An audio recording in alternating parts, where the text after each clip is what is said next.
Okay, today we're doing lesson 9.1. We're starting a new chapter today. We're going to be talking about volume and surface area. Primarily, that's what chapter 9 will be about. All right, so let's take a look at the warm-up. Find the area of a square with 5 centimeter sides. So if it's a square for the area, you would simply do 5 times 5, which would be 25. Make sure that you label square centimeters. And then number 2 says to draw the following polygons: a convex pentagon. Pentagon has 5 sides, and if it's convex, that means it won't be caving in on itself. So let's see, that's 3 and then 4, 5, just like the pentagon. Now, a concave nonagon. Nonagon is 9 sides, so you can kind of just wing it. Since it's going to be concave, that means it's going to be caving in on itself. So like 1, 2, 3, 4, 5, 6, 7, 8, 9. There we go. And it's caving in on itself like that. So, I mean, there's a million different ways you could do this one. Not so much on a convex pentagon. All right, we're going to talk about polyhedrons. A polyhedron is a 3-dimensional figure that is formed by polygons that enclose a region in space. Each polygon in a polyhedron is a face. The line segment where 2 faces intersect is an edge, and the point of intersection of 3 or more faces is a vertex. Now, this gives you a good example, and I know that you guys learned this in 4th grade, actually. I think it's the very first time you ever talked about it, about faces and edges and vertices. But the face would just be the whole flat side. That's a face. So if you had like a shoebox, think about a shoebox. A face, you would have top and bottom, that's 1, 2, and then work your way around 3, 4, 5, 6. So it would have 6 faces, like if you're thinking about a shoebox, okay? An edge is where 2 of them would meet. So just on the top alone, it would have 1, 2, 3, 4 edges. It's where 2 of them meet. And then, of course, a vertex is the points. So just on the top alone, it would have 1, 2, 3, 4 vertices along the top. Okay, then it has examples. Examples of polyhedrons include a cube, prism, or pyramid. Non-polyhedrons are cones, spheres, and cylinders because they have sides that are not polygons. So if you think about that, a polyhedron would be flat-sided figures, okay? And a non-polyhedron would be like a cone, sphere, or cylinder because they're rounded. All right, now you have 2 definitions here. A prism is a polyhedron with 2 congruent bases in parallel planes, and the lateral sides are rectangles. Okay, so here's what that means, all right? Let me explain. It's going to be a prism if the top and the bottom are congruent to each other. And then in between, you have rectangles. So same thing here. The top and bottom here in this one are both octagons, and then you have rectangles all the way around joining the 2 together. Now, how that differs from a pyramid is that a pyramid has 1 base, and then everything goes up to the top and makes into a point or a vertex. Okay, so the difference again is a prism, the top and the bottom are congruent shapes, and then rectangles in between. And a pyramid has a base, but then everything goes to a point at the top. So that's the difference between the 2. Oh yeah, let me just say this one more thing. All prisms and pyramids are named by their bases. So the first prism would be a triangular prism, see, because they have triangles as their bases. And the first pyramid would be considered a hexagonal pyramid because the base is a hexagon. So you look at the base, see what shape that is. And then from there, it's either that name prism or that name pyramid. All right, let's take a look now at these examples. It says, determine if the following solids are polyhedrons. If the solid is a polyhedron, name it and find the number of faces, edges, and vertices that each has. All right, so first of all, let me look at this. Okay, it does have flat sides, so yes, it definitely is going to be a polyhedron. You look at the base, it's a triangle, and it goes to the top. So this is a triangular pyramid. Okay, now it says you're supposed to find the faces, the vertices, and the edges. So when you take a look at this, the faces it would have would be the bottom, that's 1, and then 2, 3, 4 going around. So that would be 4 faces. Now, vertices would be the points it has. So it has 1, 2, 3, and then 4 at the top. Now the edges would be all around where they meet. So going around, you would have 1, 2, 3, and then around the base would be 4, 5, 6. So that's 6 edges. All right, let's look at the next one. It is definitely a polyhedron. The base on this is a pentagon. So that is pronounced pentagonal, not pentagonal, pentagonal, and it does have congruent bases. So this is going to be a prism. And then my faces, vertices, and edges. Faces would be 1, 2, 3, 4, 5 going around, and then top 6, bottom 7. So 7 faces. Vertices would be everywhere that they meet. So 1, 2, 3, 4, 5, and then at the bottom 6, 7, 8, 9, 10. So that would be 10 vertices, and then the edges is going to be going around where 2 of them meet. So that would be 1, 2, 3, 4, 5, and then 6, 7, 8, 9, 10, 11, 12, 13, 14. So that's going to be 15 edges. Now, when you look at the last one, this is actually a cylinder. So this is a non-polyhedron because it's a cylinder. All right, now, there is such a thing as Euler's theorem. And it says, let's put our results from example 1 into a table. So I've kind of already done this for us, but this is directly from the information that we had up here about the triangular pyramid and the pentagonal prism. And if you take a look at that, there is a proven fact that happens time and time again, every single time that you're counting the faces, the vertices, and the edges. And this is what it says. The theorem is actually the faces plus the vertices is equal to the edges plus 2, okay? So let's just see if that works. Faces plus vertices equals the edges plus 2. And I'm going to use the triangular pyramid, okay? Faces was 4 plus vertices 4 equals the edges 6 plus 2. 4 plus 4 is 8. 6 plus 2 is 8. 8 equals 8. So yes, that does work.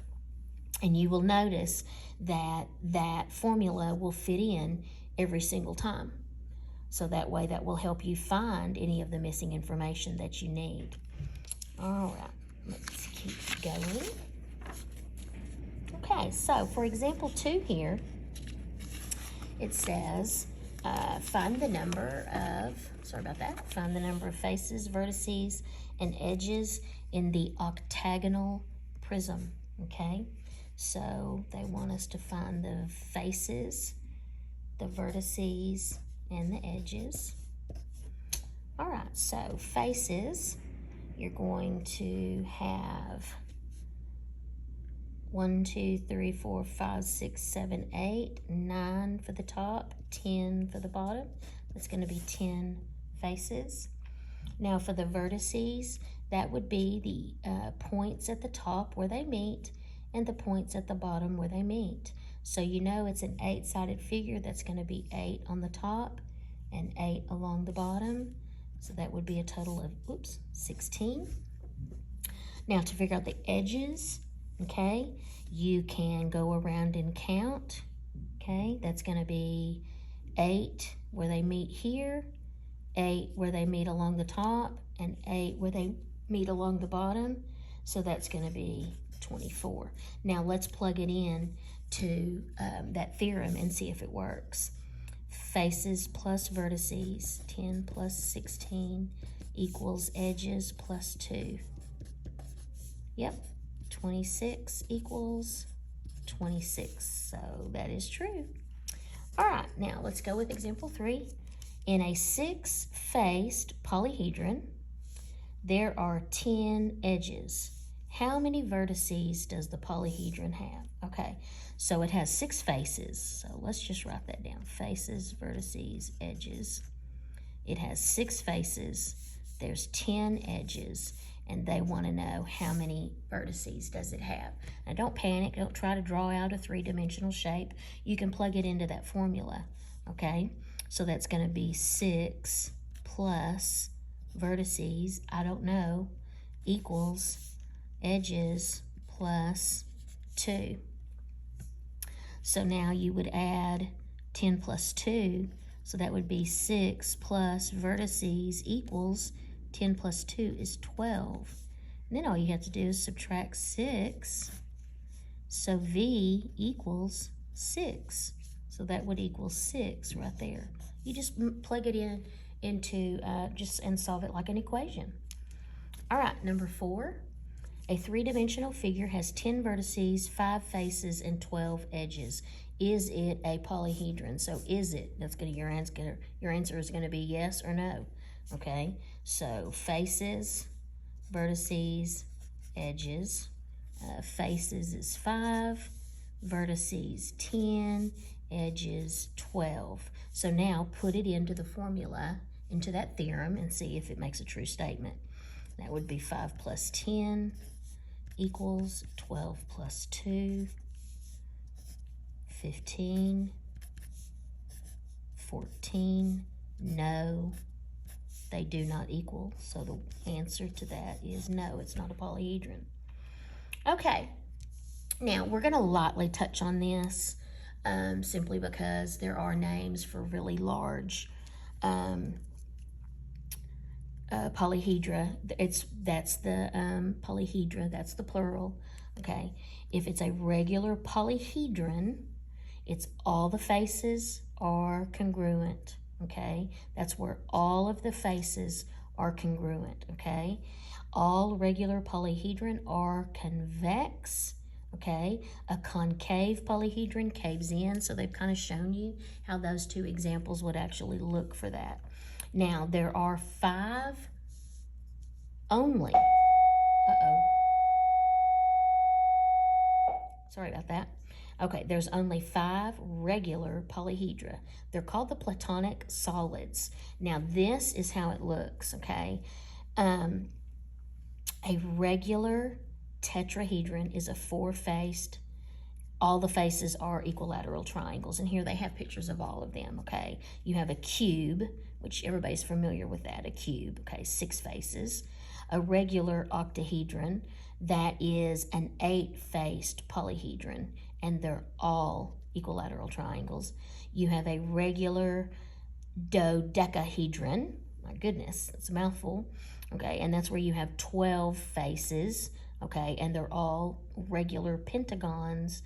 And then the last one is and I hope I'm saying this right, a icosahedron. That's a 20-faced polyhedron, and all of the faces are equilateral triangles. So there's really only 5 of them that are actually regular. You would call them regular. All right, now let's take a look at something called cross sections, okay? One way to view a 3-dimensional figure in a 2-dimensional plane, 3-dimensional being a solid, okay, 2-dimensional being flat, is to use a cross section. Now, I kind of like to think of a cross section as if you were going to take a slice out of it, okay? So that's kind of what I think of, is when I think of a cross section, I think of, oh, okay, so that's like taking a big slice out of that, okay? But the official definition is the cross section is the intersection of a plane with a solid. The cross section of the peach plane, okay, and the tetrahedron is a triangle. So in other words, right there where that plane fit in right there, what did it create? It is actually, the slice of that is in the shape of a triangle because of where that plane intersects, okay? So when you take a look at example 5, you're just going to be telling me what shape is formed at the intersection. So when you take a look at this one, you can see that right there where that was cut in, you can see it's a little bit shaded darker, and that is a square, kind of like where that slice was taken out. Okay, so now take a look at this one. You can see where the plane intersects, it has created a rhombus. And then on this last one, this one actually goes in kind of sideways. But right there where it intersects, that's a 6-sided figure, so that is a hexagon. Now, we're going to talk just for a second about nets. This is something that you have done in elementary school and in middle school. Okay, so I don't have to spend a whole lot of time on that. But a net is the unfolded flat representation of the sides of a 3-dimensional shape. So in other words, if I wanted to make a cube, if I cut out paper like that and then folded it, I could have a cube, and then I could tape it together to make a cube. Okay, so you're going to think about the flat figure that is required to create the 3-dimensional shape. So if you take a look at this next one, if you were to fold up these 2 small sides here, fold this one up, and then fold this one up over, what would you create? Well, it's not a pyramid because there's not a point, okay? It's going to be a rectangle, okay? And it has congruent bases, so that is a rectangular prism. Okay, now it's asking us to draw the net of the right triangular prism below. So that lets you know you have a triangle as your base, okay? And then you have 3 rectangles in between. So you can kind of go ahead, I'm going to just do this, and I'm going to create my 3 rectangles first. It doesn't have to be perfect. You don't need a ruler, okay? Just try to make them because they're going to be the same. They're going to be congruent. That would be my 3. And then what would I need to create that right there? Well, it looks like a right triangle. So I'm thinking probably something about like that. Don't laugh at my drawing. You know, I'm not an artist, okay? But it would be about something like that. Because then if I folded each of those in and then folded this one here and folded this one and it would meet up here, then that would create my triangular prism. All right, so that concludes lesson 9.1.